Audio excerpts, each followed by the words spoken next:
Assalamualaikum warahmatullahi wabarakatuh. Halo teman-teman, perkenalkan nama saya Aminatul Zahra dengan NIM 2425030001 dari Prodi Ekonomi Syariah semester 4. Di sini saya akan menjawab soal dari ujian evaluasi tengah semester mata kuliah Teori Ekonomi Makro Islam. Selamat menyimak.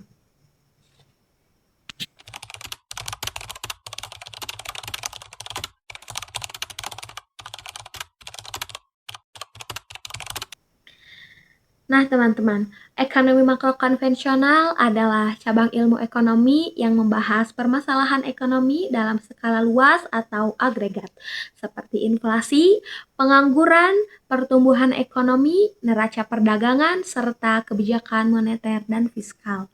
Sementara itu, ekonomi makro syariah memiliki landasan Al-Quran, sunnah, dan ijma dengan tujuan mencapai falah alias kebahagiaan dunia dan akhirat serta keadilan sosial. Perbedaan utamanya, makro konvensional menggunakan suku bunga alias riba dalam kebijakan moneternya, sedangkan makro syariah menggunakan sistem bagi hasil dan jual beli. Dalam fiskal, makro syariah menambah zakat, infak, wakaf, dan sedekah sebagai instrumen redistribusi kekayaan selain pajak, serta mewajibkan negara menjamin keadilan dan pengentasan kemiskinan. Nah, dengan itu, ekonomi makro syariah tetap membahas variabel agregat yang sama, tetapi dengan instrumen bebas riba dan berorientasi pada keadilan sosial.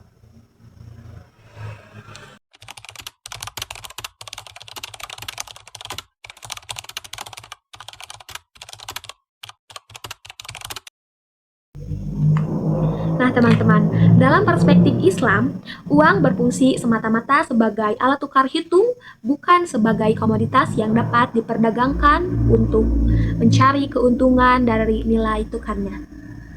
Islam menolak konsep nilai waktu uang atau time value of money karena uang tidak boleh menghasilkan uang secara langsung tanpa keterlibatan dalam usaha real dan resiko riba.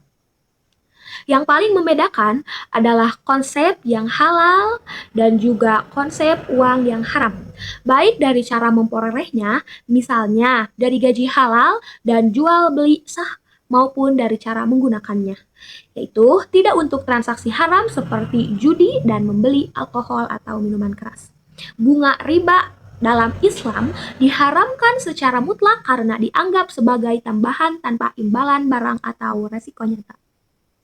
Dalam perspektif ekonomi konvensional, uang juga berfungsi sebagai alat tukar dan satuan hitung, tetapi uang juga dianggap sebagai komoditas yang dapat diperjualbelikan, terutama dalam pasar uang dan valuta asing secara spekulatif. Konvensional mengakui nilai waktu uang sehingga uang dapat menghasilkan uang melalui bunga. Yang terpenting dalam pandangan konvensional adalah kepemilikan uang secara legal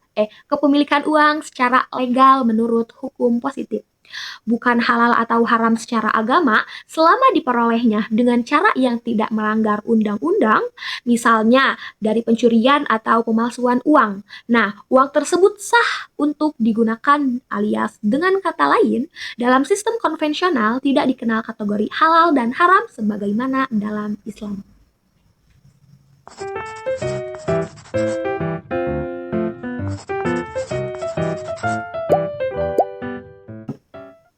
Nah, teman-teman, untuk konsep nilai waktu uang atau time value of money, yaitu menghasilkan uang secara langsung tanpa keterlibatan dalam usaha real dan resiko.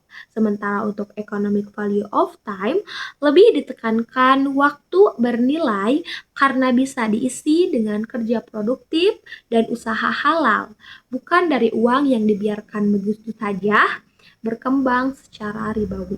Dan untuk kesimpulannya, ekonomi makro konvensional dan syariah sama-sama membahas variabel agregat seperti inflasi, pengangguran, dan pertumbuhan ekonomi. Perbedaan utamanya terletak pada instrumen dan nilai dasar. Konvensional menggunakan bunga alias riba dalam kebijakan moneter, mengakui nilai waktu uang, serta hanya mengacu pada hukum positif tanpa membedakan halal haram. Sebaliknya, ekonomi makro syariah menggunakan bagi hasil dan jual beli, menolak riba dan nilai waktu uang, serta serta menambah zakat, infak, wakaf, sedekah sebagai instrumen redistribusi selain pajak, dengan tujuan mencapai falah dan keadilan sosial. Nah, teman-teman, mungkin itu saja yang dapat saya paparkan. Kurang lebihnya mohon dimaafkan. Semoga bermanfaat khususnya bagi saya, umumnya untuk kita semua.